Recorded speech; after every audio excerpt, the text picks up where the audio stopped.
Checkout tracking by the NPD Group brings you a receipt collecting system that gathers data anonymously through technology we created, providing your businesses with answers.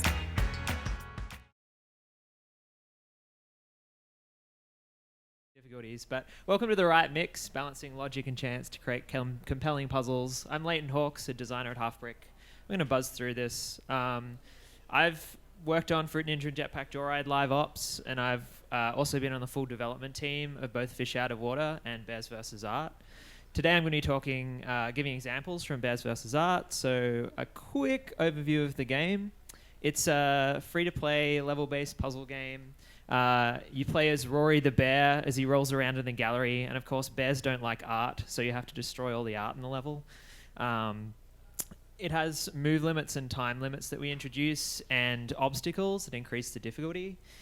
And it also has, as you just saw there, a world map between each level, a linear world map that kind of forms the adventure mode for the game.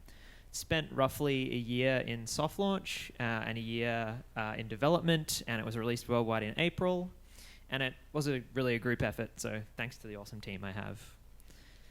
So moving right along, our puzzles focused on planning moves. There is a move limit on many levels, and players were required to think ahead to reach every painting. As part of this process, players are also constantly judging angles and where their moves will end. We introduced new puzzle elements slowly that mix this up and have multiple states that the player needs to keep track of in their head, and this really increases the difficulty. And as you can kind of see, our puzzles had various obstacles. The lasers are an example here that toggle on and off and block off large sections of the level. So this brings us to the topic of the talk. And really our goal for Bears vs. Art was to develop a casual game that required a degree of critical thinking while still being widely accessible. And we had created many elements that were logic-driven, those that created puzzles with a set solution, an optimal set of moves that the player needed to use logical reasoning to solve.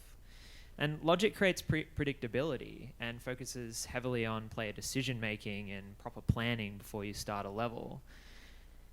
And initially we developed many of these logic puzzles, and basically the game became too skill-based. We needed to open the game up to a broader audience whose skills varied widely. And what the game really lacked was that element of chance to offset these skill variances, occasionally giving less skilled players a lucky break. You see, we're conditioned to like luck. It happens to us in everyday life all the time, and it always puts a smile on our face, even though we know it wasn't a direct result of skill or smarts. So our challenge really was that too much logic would alienate a large portion of potential players because it required a really tiring amount of mental effort.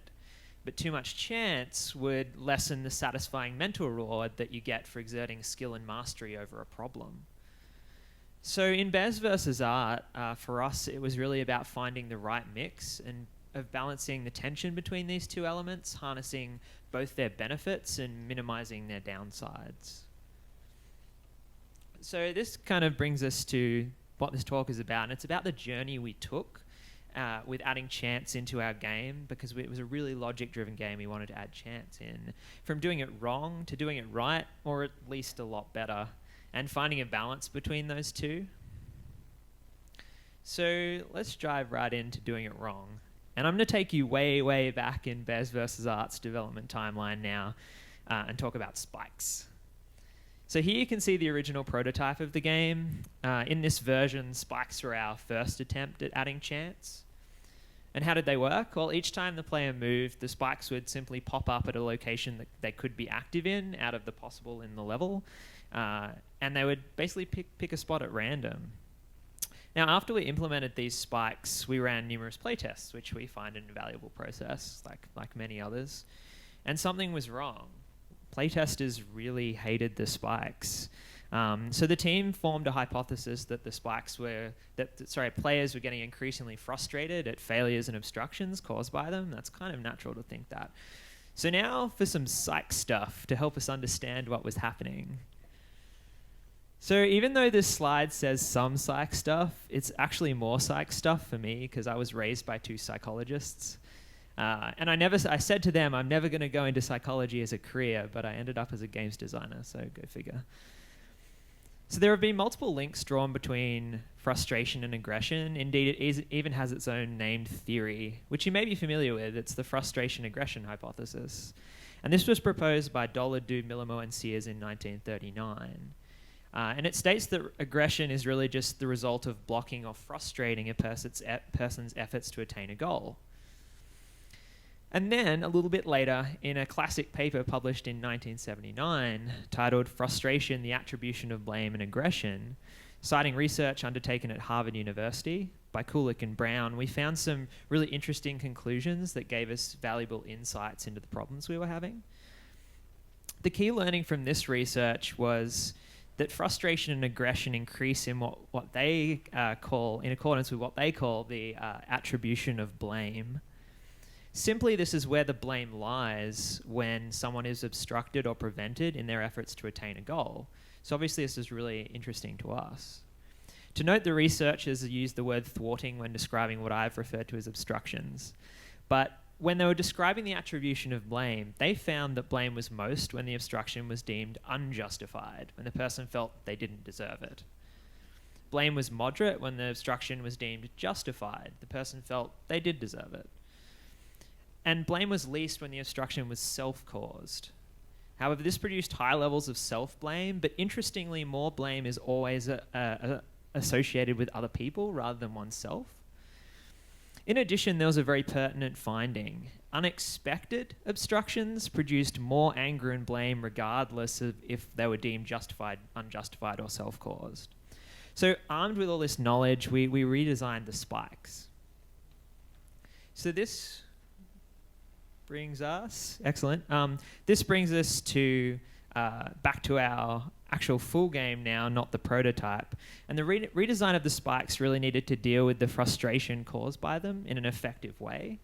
And the solution was to reduce the unexpected failures, as we just found out, caused by chance through making the spikes logic-driven. So in our final game, the spikes toggle up or down each time the player makes a move, as you can see.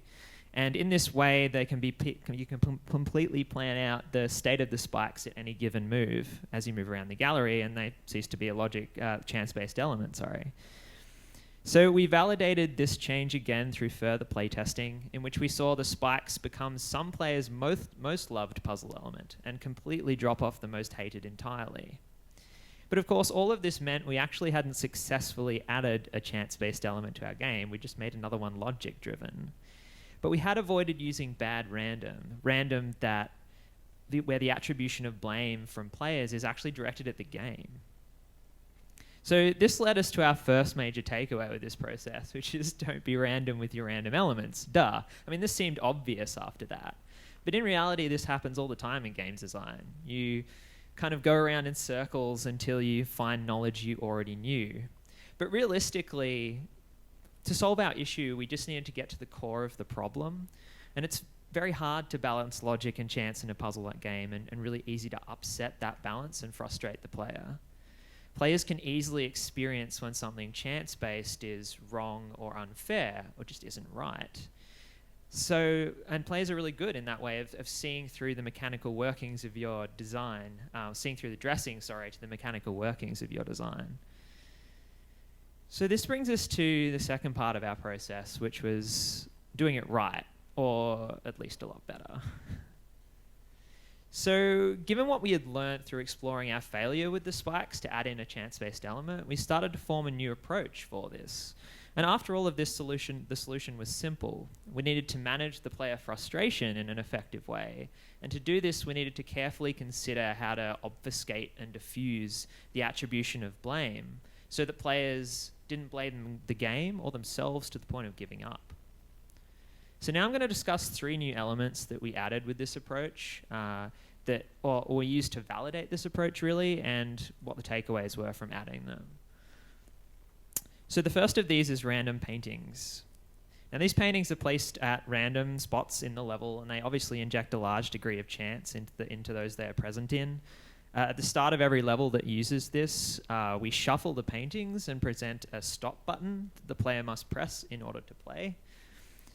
And with this button, we directly manage the attribution of blame. If a player fails to destroy all the paintings in this level, the failure could have been from just pressing the button at the wrong time. Here we can say that the blame is shared between the player and the game. What's more, if the player failed, the blame is likely to feel a little bit self-caused, so that's going to lead to the least frustration. So the team set sights on our next puzzle element. So guess thieves and ninjas are really 3 different elements on their own, but they all share common traits. We add a guest to the gallery that walk around and they admire the art, and you either have to destroy them all or remove them. Just remove them all or avoid hitting them. And their movement is entirely chance-based, as you can see. And they add a significant amount of luck into each level. Thieves and ninjas are essentially the same as guests, except they hold paintings, so you have to roll them over to destroy the painting in the level. And immediately after implementing these 3 walkers, as our team lovingly calls them, players changed their language when describing failures from "I failed to make the right move" to "she dodged me." Players had shifted the blame away from themselves and onto these little walkers. What's more, they actually became a really loved puzzle element through our playtesting. So one last example. So enter security guards. These guys are interesting for a number of reasons. The main one, they can fail the player outright on a level. Security guards patrol the level holding a torch, and if they catch the player, level failed. And there is one little concession there, that if you roll into a security guard while his back's turned, you kind of knock him out for 4 or 5 seconds. And this introduces an interesting element of strategy when dealing with them. Given our success, though, with managing frustration with guest thieves and ninjas, which shifted the blame away from players, we built security guards in a similar fashion. But it is important to note that we were deliberately careful to keep those failures justified and expected, which produced the least amount of blame. So what were our key lessons from building these 3 puzzle elements? So the first one I've called Humanizing Elements. We could have made guests floating orbs that you had to collect in a gallery. Essentially, the functionality would have been the same, whether they were a little person that you had to roll over or an orb you had to collect. However, here I believe that theming them as humans was vital. That meant that players could give them personalities. Because they had personalities, it was much more natural to shift blame onto them, as more blame is always attributed to other people rather than oneself. And as I mentioned earlier, this was observed in the way that people changed their language when describing failures from the first person to the third person. He just managed to get away. She dodged me. The security guard just turned around at the wrong time. Because of this, players were less likely also to blame the game or the developers on a failure, which is a win. And humanizing elements really became the single most influential discovery for shifting blame away from players when they failed. And so moving on from this, the second thing that we discovered that was really powerful was the power of rivalries. When we added security guards to the game, and because we had humanized them, giving them a personality, when a player failed because they got caught by them, they actually formed a lasting rivalry with this character. Now, players form rivalries with thieves and ninjas as well, but the security guard definitely formed the strongest rivalry response. And rivalry became a big motivator for players to try again or replay levels. Rather than being discouraged by a failure, they relished in the chance to show the rival who's boss by trying the level again. Again, players changed their language. "I'll get you next time," or "Ha, got you, payback." So the power of rivalries also turns out to be pretty powerful for social too. For example, our players had formed a rivalry with security guards, or because they were some of our most identifiable characters. And we've been able to leverage this in social campaigns. As you can see, this is our security guard dressed up as Han Solo for Star Wars Day, May 4th, which was pretty awesome. So the next thing we really discovered was about sharing responsibility. And sharing responsibility is basically sharing the attribution of blame with players when they fail. And we saw this working well with the implementation of random paintings. This is really powerful. This isn't as powerful as humanizing elements, as I've discussed before, as there's still kind of blame associated with someone on a failure, whether it be the player or the developer or the game, that isn't funneled towards a virtual personality. It is, however, very good for mechanical interactions, such as having opt-in chance, like we had with our stop shuffling the paintings button. And sharing responsibility really is about respecting your players.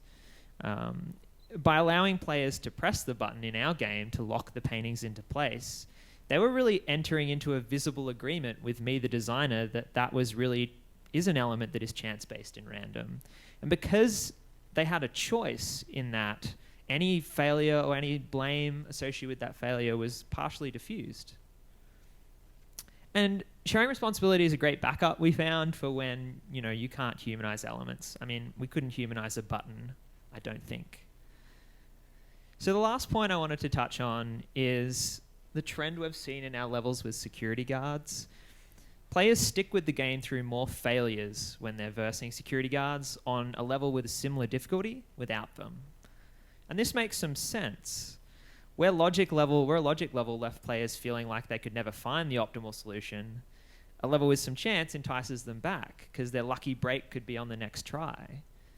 And although I don't have really time to delve into this data right now, if you're interested, come see me afterwards. And through adding chance, it seems like the player's perception of difficulty has really been changed in this instance. So this brings us to near the end of our journey. With all our new puzzle elements we'd added, it was time to balance and create the most compelling whole out of our parts. So this brings us to a compelling balance. And it was time to... And what do I mean by compelling? I think compelling is when puzzles are irresistible to come back to. Compelling puzzles are where logic and chance fit together harmoniously, where there is a balance that feels fair and doesn't frustrate players, but rather diffuses any potential frustration. When you have puzzle elements of both these types, you have a powerful tool that you can blend them both together sometimes, or you can space them apart. And by spacing them apart, you can have a really focused mental rest for players in a puzzle game, which is always great. And from this, you can have a really diverse variety and array of puzzles too, which caters to a wide audience and keeps it fresh, but also accounts for those skill variances, which is really important. So I wanted to briefly mention here probably what you've all been watching, which is our latest and greatest attempt at mixing logic and chance in Bez vs. Art, which is the Ghost. And the Ghost moves around the level, takes paintings and moves them from one spot to another. And in this way, he can both help or hinder the player, because he can either take a painting closer to you or take one away from you. And the interesting thing about this is the Ghost is not only a rival, but he can be a friend, equally able to help the player out as he is to hinder him. And the Ghost really has logic and chance in his interactions, and I think he kind of embodies the right mix to me in an entity. So from this, we've been able to create quite a wide array, hundreds of really compelling puzzles that cater to a pretty wide audience. So use logic and chance together for irresistible puzzles. They both offer different benefits to your puzzle design, but you must be aware of how to get the two to play nice. And realistically, how you get them to play nice is, unless you manage that frustration and the attribution of blame when implementing these chance-based elements, they're not going to play well with the logic-driven ones. You have to be really careful to do that. And create a relationship with players, like really share the responsibility for what a random system entails when you implement them into your games. And lastly, humanize elements to create powerful rivalries. And I think once you've done that, you'll be one step closer to finding the right mix in your game of both logic and chance. Thank you.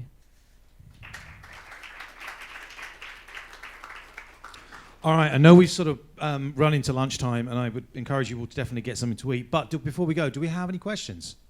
We do. Okay, before you start, make sure that you have the microphone before you take the question. At GDC, Luke gave a great talk about all the A/B testing that was done with this game, and he didn't really focus on this logic and chance stuff that I think is an awesome topic, but I wasn't clear how much of the, what did you A/B test these things in the wild, or when testing the was that just like in the office, or just tell me more about that? Yeah, so testing this stuff, we did actually do a few split tests related to logic and chance. There was one we did where we wondered what would happen if all our levels were completely chance-based. And so we added when you fail a level, we added a spin wheel that would essentially occasionally give you extra moves, occasionally give you something that was almost like a level beater. We wanted to see what would happen if we blanket statement chance across the whole game. We saw in that case that retention actually went down when everything was chance-based. But for the most part, the changes I've been talking about up here were through rigorous playtesting. Is where we got our data from these. But yeah, if I hope that answers your question. If it doesn't, just talk to me afterwards.